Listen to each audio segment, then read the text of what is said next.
It's Dr. Arthur Cassidy here, and today I want to speak about that's Prince Harry, the Duke of Sussex, who is going to be the keynote speaker at the Australian, note the Inter-Age Psychosocial event. This is the Inter-Age. Now, this is interesting because this Inter-Age psychosocial event is a focus on the workplace and the psychology behind the workplace and all that goes on there.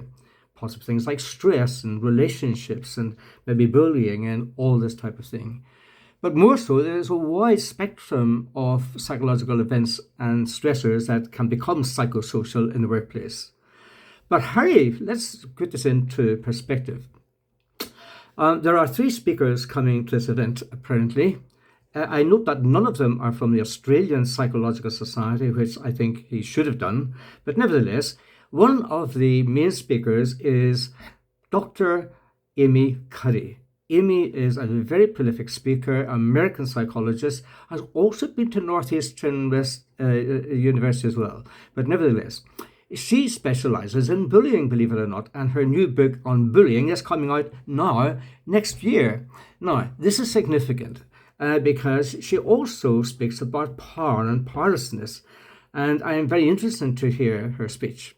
But I can't afford these tickets because a virtual seat is going to be something like £260. But you can, besides the airfare, and if you are fortunate to get a ticket, but they are going at half price now, you can pay up to something like £1,250 to hear Harry's gems of wisdom. Now, what is Harry going to talk about during this?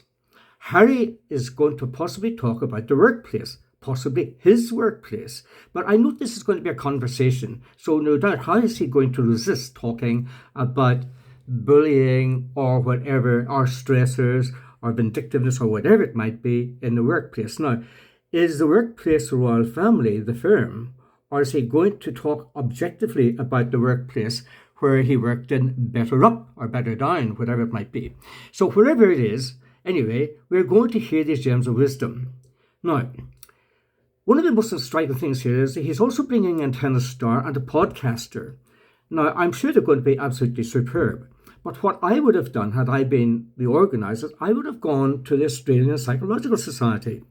I would have looked for Australian occupational psychologists who would be able to talk about the workplace with cutting-edge research that they're so good at in Australia, and therefore we would have had something very objective in this. It sounds to me a little bit sneaky, really, that that Dr. Cuddy is just going to, she's been the elected invited speaker. I'm sure it should be astonishing because bullying is endemic all around the place in the workplace. It's throughout the UK and right across the world globally.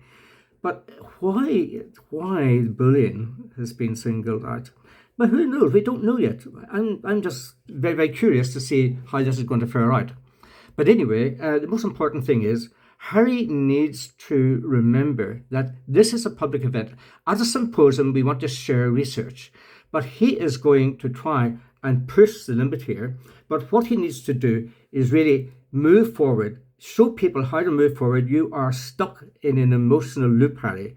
Help us to go forward, develop a growth mindset, and help the public to understand how to break out of the loop and move forward with their lives by developing mental strength, emotional resilience, and to develop a strategy for moving forward in the workplace and also in life generally.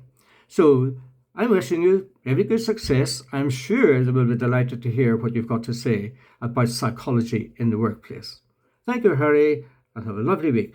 By the way, I think it was quite strange, actually, was this a coincidence that this is going to clash and take precedence over the royal family who are celebrating the late Queen Elizabeth II's birthday, also Louis VIII's birthday, and the Prince William and Princess Catherine and their 15th wedding anniversary.